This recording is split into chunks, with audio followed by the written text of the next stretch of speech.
Hey everyone, in today's video I'm gonna show you how to on some on Facebook old account. So at first open Facebook. Now I'm showing a very simple method step by step, so follow my whole process very carefully. Click on settings and privacy, go to settings and then click on see more in account center.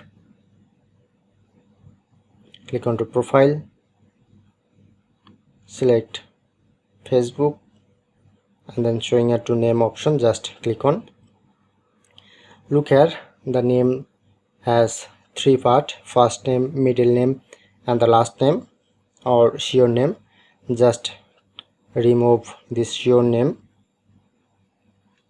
When I'm remove this your name, then not provide to reboot change option, so you need to just click on to your keyboard space and then showing here to reboot change option, just click on to reboot change, then successfully save the on name.